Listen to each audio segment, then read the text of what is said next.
Welcome back to Autism Spectrum Resources for Marriage and Family. I'm your host, Dr. Stephanie Holmes, and I have with me as my guest someone right here in Georgia, right down the road, even though we're on two different Zooms, Dr. Sean Hirt. Thank you for coming on the show. Glad to be here. Thanks for asking me. So, Dr. Hirt, will you start us off by telling a little bit about your clinical background and how you kind of came into working with neurodiverse couples? Yeah, so I'm a clinical psychologist by training, and initially I was heavily focused on children and adolescents.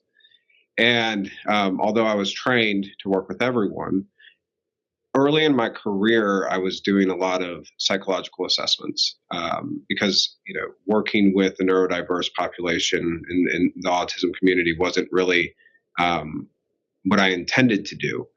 But I was doing a lot of psychological assessments, and what I was noticing is I was seeing the diagnosis pop up increasingly. And then when I would go to make good referrals, I realized that it was like crickets. Now, I was in a more rural area, but there really was not a lot of services to offer. And so, I kind of took it upon myself to, go and get some training, additional training. And, that sort of morphed into working with individuals on the spectrum, and which then in turn led to working with families and couples as well. So that's kind of how I've gotten here. All right. So we'll maybe talk a little bit of history of, autism, Asperger's, high functioning autism, all of that stuff.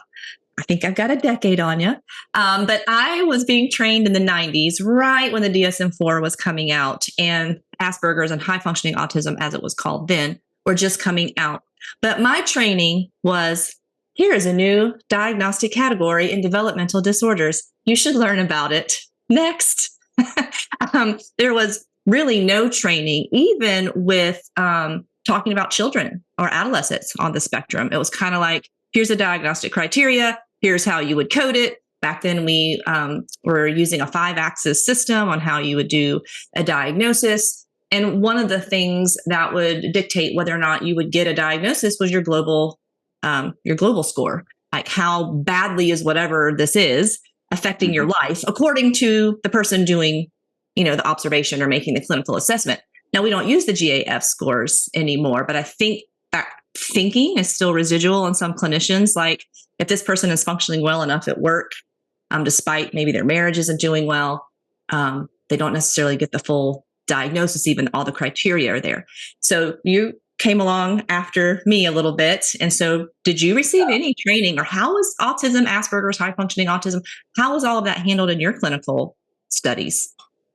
Yeah, so I'd love to say that a decade later, it was a lot different. But truthfully, I did receive some training, but it wasn't like a specific area of focus, right? And then when the DSM-IV came out, I actually, was in grad school right as that was happening, and they moved from the autism spectrum disorder, Asperger's, and then the catch-all, which was pervasive developmental disorder not otherwise specified, to the autism spectrum. And then thinking about the GAF score, I think that you kind of see remnants of that in the level of functioning, right? Because now it's autism spectrum disorder level 1, right? Level 2, level 3, and so a lot of it it has just been in career, right? Training, learning, talking to other folks, and researching to better understand. And I think there's pros and cons to the new way that they categorize, which I think is a topic for a different show. But yeah, so I was coming in right when everything was sort of switching over. Yeah, and I'll say a little bit about the levels because one of the things that the neurodiverse community struggles with those levels, while they are stated in a positive way of how much support a person needs, it is still based on the clinician's opinion of what the support the person needs.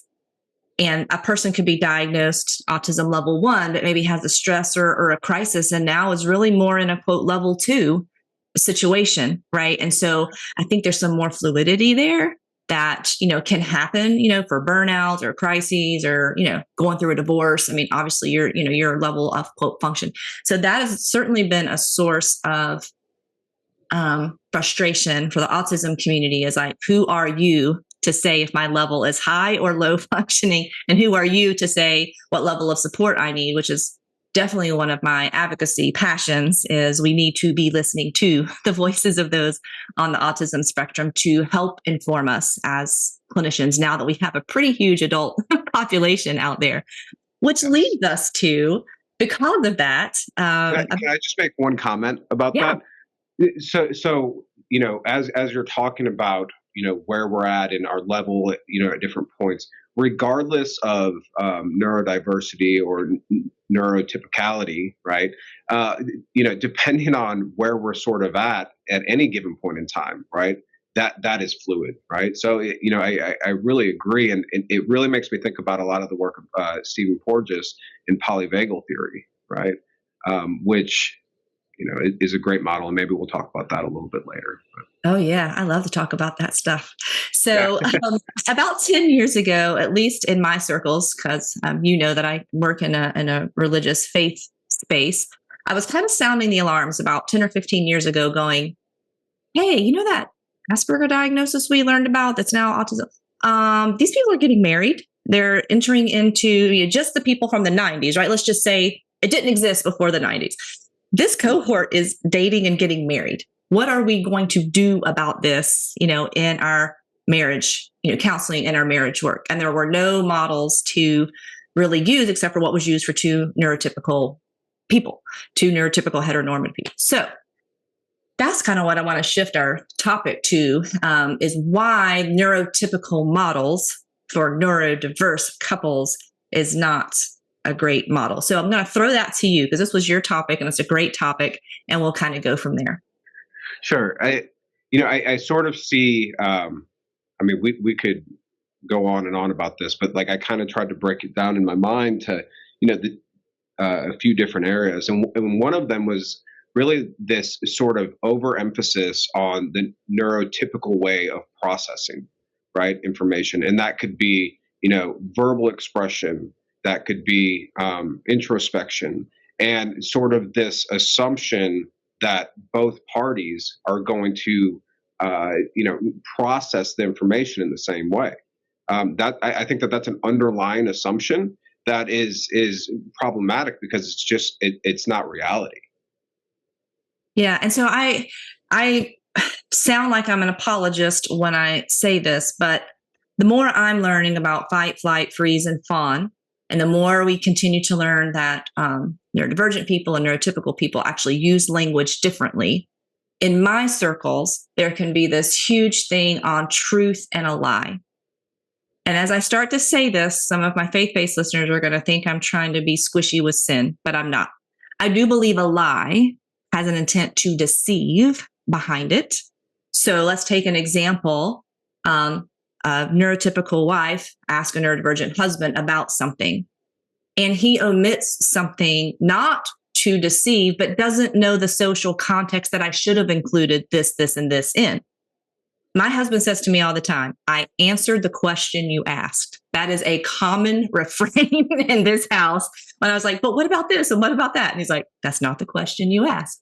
Right, so I could take that like he's just being snarky or precocious, or he's trying to dodge, or he's a literal thinker. I asked a specific question. He answered the specific question I asked. And because I know my husband's character, I don't think he's lying to me when he omitted some things that I think are important pieces of information that he didn't think why that would be relevant information at all. So would you kind of talk through that, how you might handle that in a therapy session? Let's say the wife has come to you and said, he's lying to me. He omits stuff. I can't trust him because he just won't tell me these things. Mm-hmm. How would you work with that processing in your session? Yeah, so I think where I would try to start is an understanding of the different styles of communication, right? Indirect versus indirect. We also sort of get into this, assumption, which I think is another problem with some models. This assumption of knowing, right? Or this assumption of, specific norms and specific ways of communicating, right? In your example, you're talking about, for your husband, he is answering your question, right? And he's not adding additional details because you didn't ask, right? And if we're not careful, we could say all the things that you just said, that he is somehow deceiving, or but if that's not your initial assumption, right, going in, if you believe that you're supposed to answer, right, exactly what was asked of you, then you have fulfilled, right, what sort of the request. And so I think that that's really problematic. And what I really try to do is talk a lot about just different ways of communicating, right? And trying to get away from pathologizing some of the differences, right? It's not like different doesn't mean inferior, right? It just means different. And so I would really try to foster an understanding of the different styles, and work with the couple to try to better understand, where the other person is coming from. Yeah, because I think a frustration that I find sometime in my work is we finally, like, it's taken forever. So my research shows over 75% of the people that I interviewed got their diagnosis over the age of 35. All right. So there is life and marriage that has happened. And the biggest cohort was the 40 to 50. So there could be grandkids and my kids, and in my circles, grandkids, because you got married young and supposed to have young kids young. So there's a lot of life, a lot of trauma, a lot of misunderstanding, a lot of miscommunication, all of these things. So we get this label, and it's like my wives would say grief and relief. We have an answer. Thank goodness it wasn't me. And then, the grief, what are we going to do? There are things that can't change. So we have this label now. And now when I try to apply sometimes, okay, so this thing that y'all have, this is a semantic, syntax, pragmatics thing. You asked this question, he answered this, or he started the conversation with this and left out this detail. That's more how a neurotypical woman thinks, right? When I'm sharing a story with a friend, I want to know all the details, and I'm from start to finish, and I'm going to do that. Men in general don't tend to do that. But then an autistic man is about what? Efficiency, detail, just the facts, ma'am, just the facts. Maybe a fawning response. I'm afraid if I'm going to look guilty, even if I'm not guilty, because I'm feeling anxiety, or I want to answer it wrong and start a fight, and you get upset with me. So if you have so let's say you're working, I'm going to pick on the wife a little bit today. So the wife is like, no, Sean, he's lied to me over all these years. He's supposed to be building trust with me. He should know by now. I should not have to ask 20 questions. I should not have to interrogate him to get the information. He knows this is important. He knows this we cause a fight all the time. He should know the details to fill in by now after 40 years of marriage. How would you start talking her down and help her see the difference in communication styles and maybe what she's after she's not going to get? So I think with validation of her frustrations and what that experience was like for her, and trying to understand what that experience was like for her.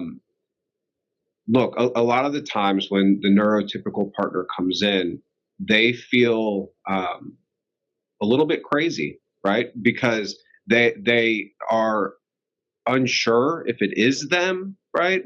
If it is, if they are completely off base, right? And they're angry, right? And they're upset, and not to overuse a term, but they feel a little bit gaslit. And so I think you have to sort of start with validation and understanding, which is going to be really important later in the way that I do the work, is because I like to really understand where both sides are coming from.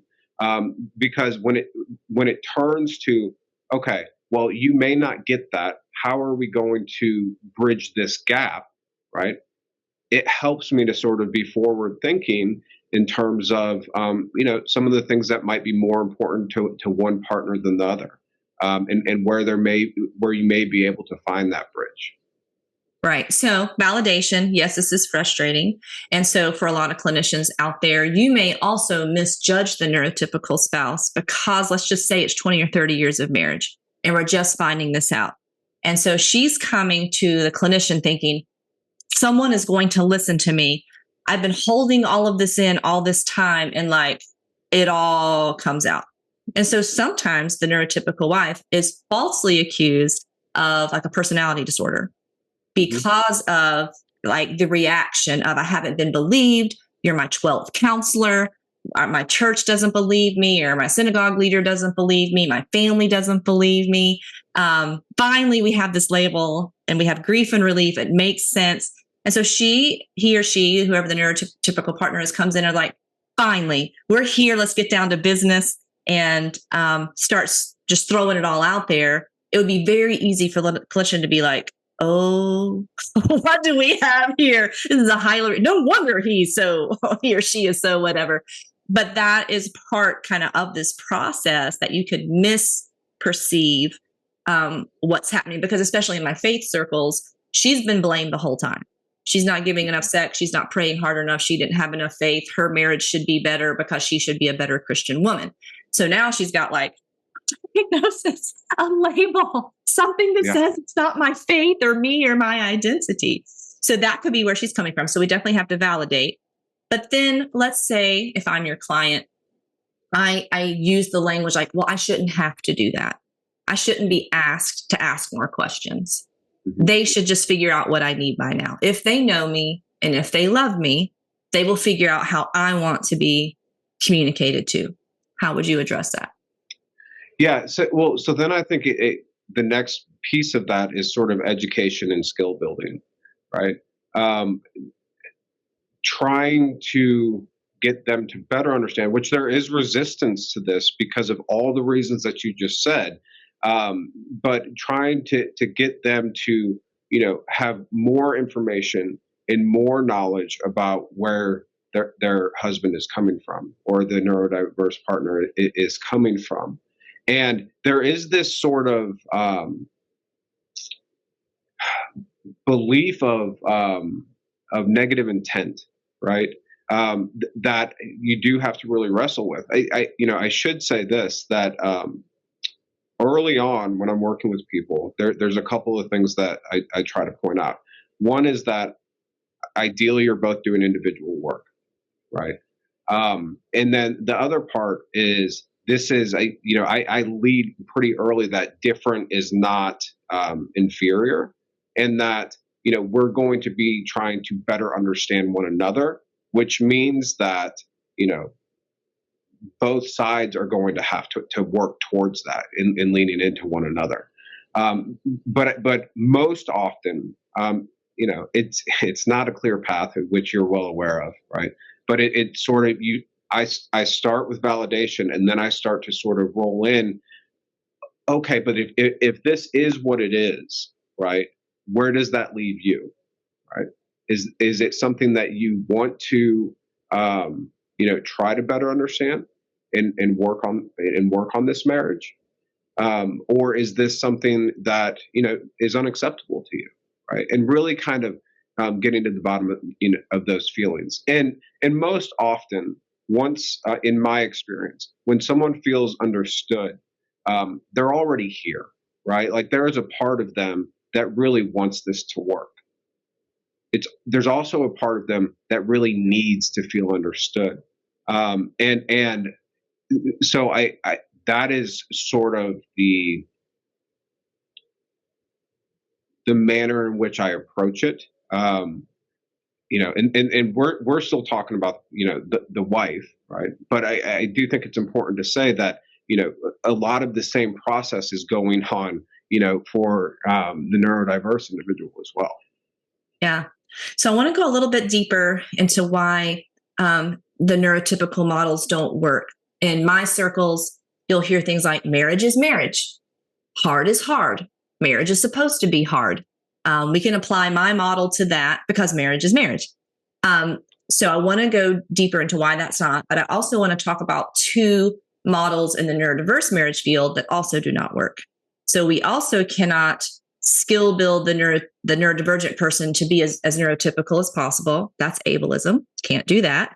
But we also can't, with the neurodiverse person, say, well, you get a pass because you're on the spectrum and you're just going to have to learn to have no needs and never be validated, right? So those two extremes are also off the table in my world, and I think your world too. But the neurotypical model, just saying, okay, this is how I've been trained, this is how I do marriage therapy, and I'm just going to apply that to your neurodiverse situation. Why is that a problem? Well, for one, you said marriage is hard. Marriage is marriage. That's true when there are similar, not identical, but similar communication styles, similar ways of processing information, similar ways of showing affection, receiving affection. And when there's more differences there, right, it is exponentially more challenging. Because again, it goes back to this like assumption of implicit knowing. If you don't have that baseline, then it's much more uphill to sort of understand where your partner's coming from. And so for me, a lot of the work that I focus on doing is let's throw all we think we know about marriage sort of out of the window, and let's try to figure out not what partner one or partner two way of being in the world is, right? And let's figure out what this couple's way of being together will be, right? Which involves negotiation, which involves bending on both sides, which involves increasing understanding. That I think is one of the biggest things. The other thing, and we've sort of tap danced around this issue of the nervous system, right? But I think a lot of times when you can provide people with education about the nervous system and being able to read your own state, and whether you are in a fight or flight state or a fawn state, or you are in a social engagement state, right? Which we could get into, but I think that that's incredibly helpful. It's also incredibly helpful to be able to identify what state your partner is in, and then we can start talking about co-regulation. Right? Now, there's also an assumption in that, right? Some people co-regulate very well. Some people need to be alone to sort of self-regulate, and so even sort of becoming aware of that is really important. So, a good co-regulation activity, for example, for, two individuals could be taking a walk together, a shared activity, right? There's not necessarily the verbal component, right? Maybe it's you guys walk together, but you're not going to have a conversation. This is about, just sort of getting in sync with one another. And that may work for some neurodiverse couples. For others, it may be, okay, maybe one of them needs to go sort of self-regulate, and then they get to a place where they can, have verbal communication, or then co-regulate, and then get to the more expressive communication, verbally expressive communication. So there's a lot that goes into it, but I think there's so much power in being able to read your own state and the state of others. Which sort of makes me think of, about another issue that comes up with a lot of models. And we talked about this earlier, this overemphasis on the way that we process or express. And, it makes me think of alexithymia, right? Which, if you are not aware that could be present in an individual, then you may see that as avoidant, dismissive, uncaring, when really the person is struggling to be able to communicate what is going on, or even knowing what's going on. So there's, it's a big topic. It's very complex, because you're mentioning alexithymia, which, listeners, if you haven't heard that word, A without, lex word, thymia, mood, without the word that describe my mood or feeling. But also many individuals on the spectrum might have issues with interoception and knowing kind of where they are in their body. So we experience emotions in our body. So not only am I unaware I have a body state change, or that my face is doing something, and then alexithymia, to put a name on that. So sometimes you may ask your neurodivergent partner, how are you feeling? And they may say, I don't know. And that is an honest answer. It was kind of a joke. Now, again, in my world, there was this show called VeggieTales. And one of the episodes was Larry Boy and the Angry Eyebrows. And my husband has this very intense stare that he does when he is upset, but his words won't show it. None of his other, but his eyebrows look like this, which is what Larry Boys would do. And so we kind of had a code because he would be unaware that his face has shifted or he was communicating anything. And so sometimes I would just do this. And because if I would have said, "You look angry right now." "No, I'm not. Don't tell me how I feel. You can't tell me that I'm angry," right? So that's another mistake sometimes the neurotypical spouse makes. Maybe you have picked up on emotion. You've picked up on their face or body language, and now you're going to assume an intent or put a feeling on it. "Sean, you feel angry right now." That's not going to be received well, and it's probably going to be a defensive posture because maybe it hasn't registered for that person yet. Absolutely. And so I think that is one of the things that I often hear from the neurodiverse partner is they're always telling me how I feel. They're like, and so you can see there's this sort of like internal awareness, right, between the couple, but they don't have the right words to describe what's going on or the way to really think about it. And so so I've absolutely seen that where she's always telling me what I'm doing wrong or what it is that I'm feeling, and that's it's not received well.